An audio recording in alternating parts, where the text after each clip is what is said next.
kana subscribe kuri ino channel urebe video yose uyisoze udatarukije kugira ngo utagira ikintu na kimwe uri bucikwe. Biroroshye cyane. Hello guys, nshuti bakunze komeza kubana ahangaha umunsi kundi ndabashimiye cyane. Tudatsinze rero mu magambo reka tutangire nkwereka proof zigaragaza ko twabikuje, ariko ikintu cy'ingenzi cya mbere ushobora kuba wibaza ese birashoboka ko wakorera amadolari 31 mu munsi umwe muri Clash Live app.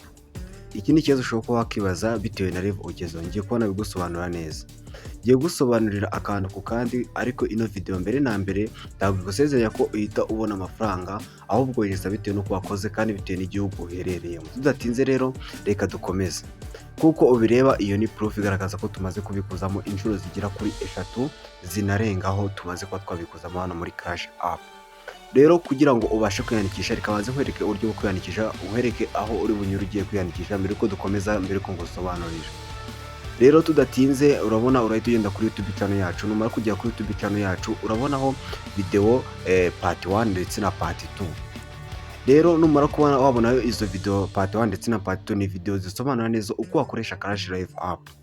Rero ngiye kuba nakubaza cyangwa ngiye kuba nakwereka Clash app part 1 niyo ngiye kuba nakwereka, ikwereka neza uburyo kwiyandikisha. Uragenda kuri YouTube uzacingamo iko nguko, urangiza ukande kuri video, urangiza uscrolling umanura kugira ngo ubashe kubagira ati urakanda handitse video, uscrolling umanura urebe part 1, urebe part 1 ivuga kuri Clash Live app. Reka nzi mbikwereke neza aho uza ko wayikura kugira ngo ubashe kuba wasobanukirwa neza akantu kandi hatagira akantu na gato kari bugucike. Iyo part 1 usabwa kuyireba witonze kandi ukayireba ukayisoza kugira ngo utagira ikosa na rimwe wica, kandi wibuke ko winjiza bitewe n'igihugu uherereyemo. Hari abantu rero bakunda gukoresha application ya Panda kugira ngo babashe kwiyandikisha neza. Rero ndakeka naho ubibashije ushobora kuba wayikoresha. Tudatinze rero nkuko ubireba urabona iyi yanditseho ngo part 1 ndagishoro nakoreye amadolari 8.5 online. Ahangaha mvuga ngo na proof, withdraw proof nanazerekanamo. Ahangaha byose irabigusobanurira neza. Iyi video imaze kurebwa n'abantu 2000 views. Iyi video niyo ugomba kuza ukareba, warangiza ukareba uburyo bwo kwiyandikisha neza.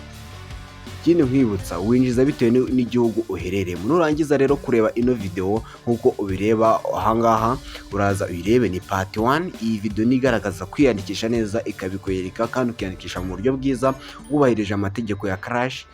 Niyo mpamvu ugomba kuba wakiyandikisha. Rero ikindi kintu nakubwira, ugize ikibazo ugomba guhita winjira muri group yacu WhatsApp ukambaza. Tudatinze rero wibuke ukana subscribe, kandi like, kandi na share ku bantu b'inshuti zawe kugira ngo ubashe kuba washaringa ino video igere ku bantu benshi, buri wese abashe kuba amenya byinshi bijyanye no kwiyandikisha muri Clash Live app anasobanukirwa neza kurushaho.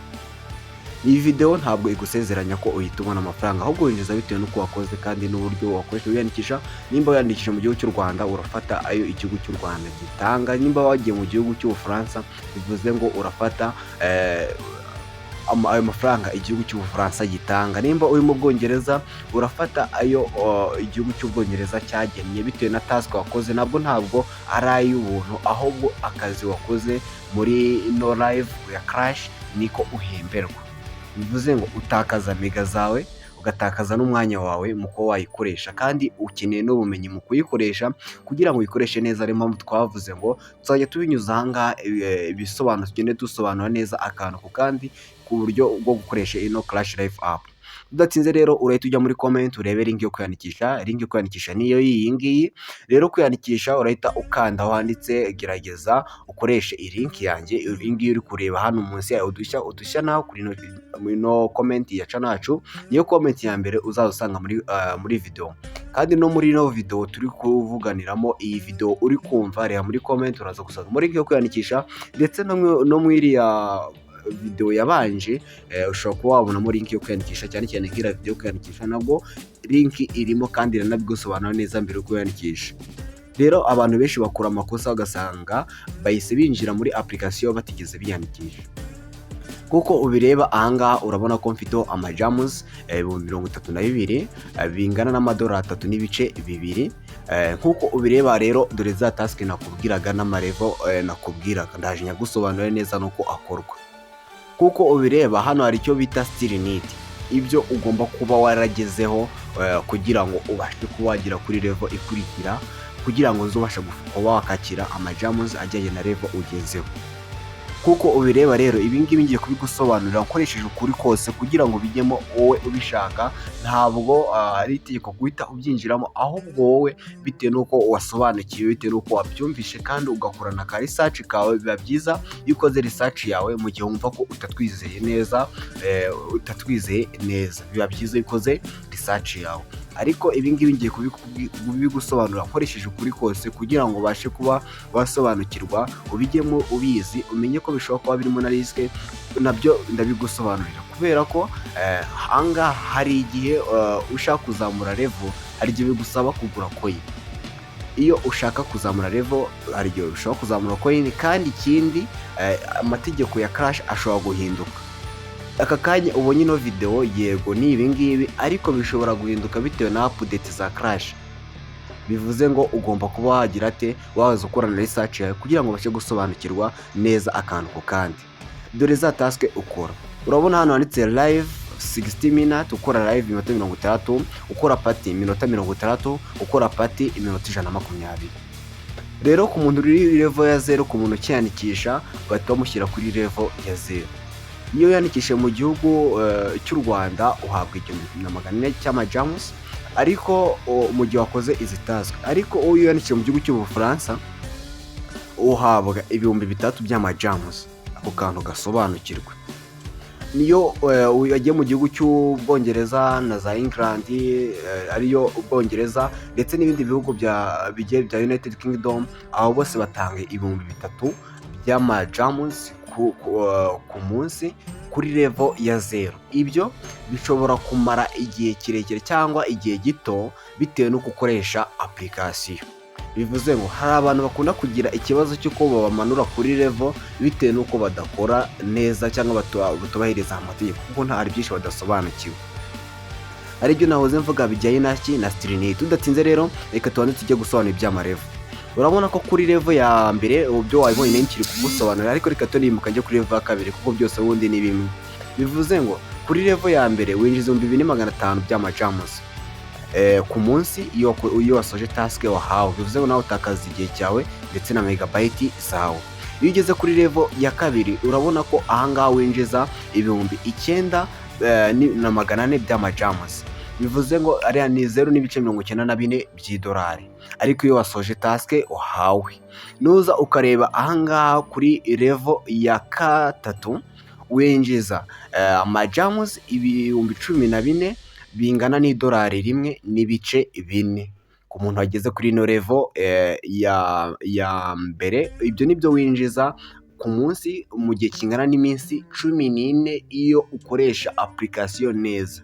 Ibi bishobora guhinduka cyangwa bigatandukana bitewe na update za Clash. Ibi ndi kugusobanurira ni iby'aka kanya, ariko bishobora guhinduka. Niyo mpamvu nawe ugiye ukoresha Clash ushobora kubona impinduka cyangwa ukabona babagijeho update z'impinduka bagiye gukora, cyangwa bakaba bakora ama updates agiye atandukanye muri application yabo. Niyo mpamvu ugomba kuba wagira ate wakora research yawe. Nuza ukareba kuri level ya 4 urabona ko batanga amajamuzi 19,500 angana n'idolari 1.95 niyo uhabwa iyo wasoje izi task neza wubahirije amategeko batanze. Niyo mpamvu nakubwiye kuzamura level. Ikintu cya mbere gikenerwa kugira ngo uzamure level yawe, ikintu cya mbere gikenerwa ugomba kuba ukenera kwikandaho cyangwa kwihereza gift. Bivuze ngo izo coin cyangwa izo jamuzi ni coins, kuko jamuzi nizo zibarwa nk'amafaranga, ahubwo coins nizo zivamo jamuzi. Bivuze ngo izo jamuzi zawe watakaje nizo zikuzamura muri level.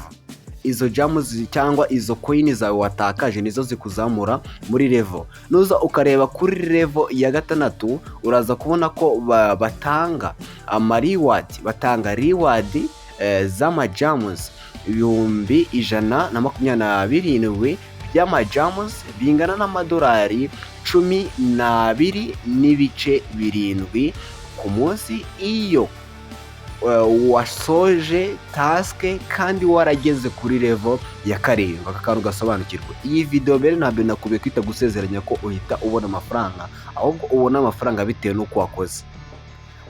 Video ikwereka kwiyandikisha nayikweretse, uraza kuyireba wiyandikishe neza kandi ubikore fresh. Nanagusobanuriye uburyo binjiza bitewe n'ibihugu uherereyemo.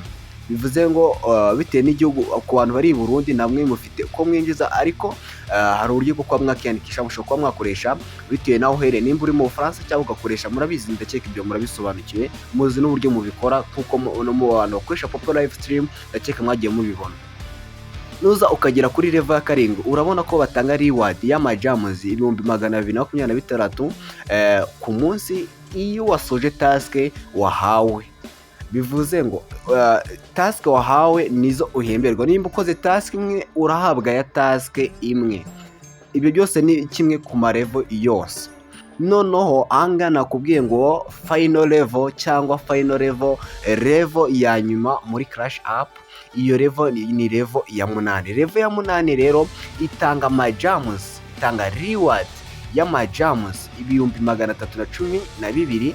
Ibindi kubisoma mu Kinyarwanda ku bantu bumva n'urundi rurimi nabwo barimo barabireba kuko biri mu Cyongereza. Ibyo ndi gusobanura biri muri English, ariko urabona ko biri mu Kinyarwanda. Rero hano harimo task zitandukanye. Urabona ko ngiye scrolling manura, ugenda ubona task zigiye zitandukanye ukora. Bivuze ngo izi task ziriho lock, ziriho ingufuri. Bivuze ngo ntabwo uzemerewe umuntu wageze kuri level ya 8 cyangwa bitewe na level ugezeho. Uri kuri level ya mbere yego, kabiri yego, level gatatu, bitewe na level ugezeho ugenda ufungurirwa, ukagenda usobanukirwa neza akantu ku kandi.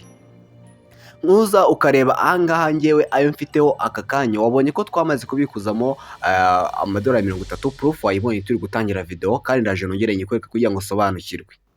Nuza ukareba withdraw method nkoresha, ni uburyo nkoresha mu kubikuza, nkoresha uburyo bwa Binance. Rero nuza ukareba hano harimo uburyo bugera kuri 5. Harimo PayPal, hakabamo Payoneer, hakabamo Binance, hakaba USDT Lux20, hakabamo na ePay.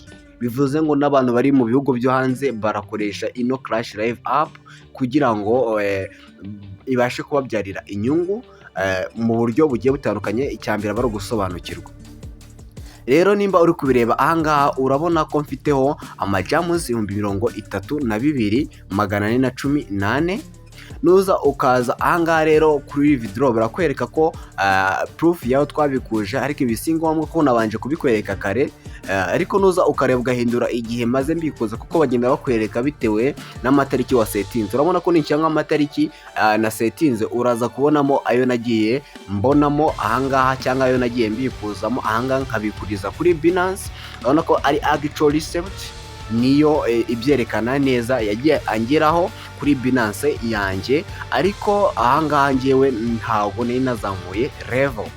Bivuze ngo ikintu kiba gisabwa ni ukuzamura level kugira ngo urusheho kwinjiza, ariko harimo risk. Impamvu harimo risk ntoya, iyo risk irimo nuko utakaza.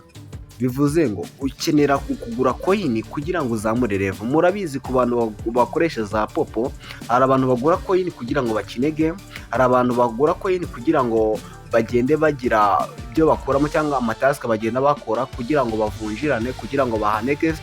Ibyo byose ni ibyo bijyanye no kugura coin. Rero ako kantu cyekana ko uri bugasobanukiwe. Bivuze ngo ahangaha ikintu cya mbere ukeneye cyangwa gikenerwa ni ukugura cyangwa gukora recharge ya coin. Ugura coin ushobora gukoresha card, ushobora gukoresha ubundi buryo bugiye butandukanye mu kubagura coin, cyangwa ukazigura ku bagent bacuruza coin. Byose birashoboka. Noneho wamara kubona izo coin akaba arizo zigufasha kuzamura level. Urabona ko hano still need, urabona ko hano mfiteho amajams 10,500 ninjije mu munsi umwe. Aya majams singusezera ko nawe ariyo uzahita winjiza, ariko ushobora kwinjira bitandukanye bitewe naho uherereye. Niyo mpamvu nakwiye gusabwa gusobanukirwa neza akantu ku kandi. Ndizera neza ko ibyo bintu bisobanukiwe. Bivuze ngo abantu bari mu bihugu bitandukanye bishobora kuba byahinduka cyangwa bikaba aho kavugamo impinduka bitewe n'igihugu uherereyemo, kuko hari abantu b'aba diaspora bahereye mu bihugu byo hanze. Turabizi harimo twumva kandi mudukurikira. Bivuze ngo ushobora kuba uri mu Bufaransa cyangwa uri mu kindi gihugu cy'Ubwongereza, ariyo location yawe urimo, none ukaba wakiriza bitandukanye n'uri mu Rwanda. Bivuze ngo hari n'abantu n'abantu baba bari mu Rwanda bakiyandikisha bari muri ibyo bihugu nabyo bikunda kubaho, ariko ntabwo biba byemewe na Crash. Nubwo bikorwa ariko ntabwo biba byemewe. Bivuze ngo uburyo bwiza ni uburyo bwo kuba wakiyandikisha noneho ukabikora mu buryo buboneye kandi bwubahirije amategeko. Tudatinze rero, nk'uko ubireba ahangaha urabona ko hano haba harimo ayo wagiye ukorera, ayo wabikuje, ibintu byose biba bigiye bigaragara, akazi ukora, task ukora, byose biba bigiye birimo ibyo wakoze cyangwa wakoreye n'igihe wamaze, kuko iyo utakoze iyo task niyo waba warageze kuri iyo level ntabwo wa receiving. Bivuze ngo receiving ari uko usoje task.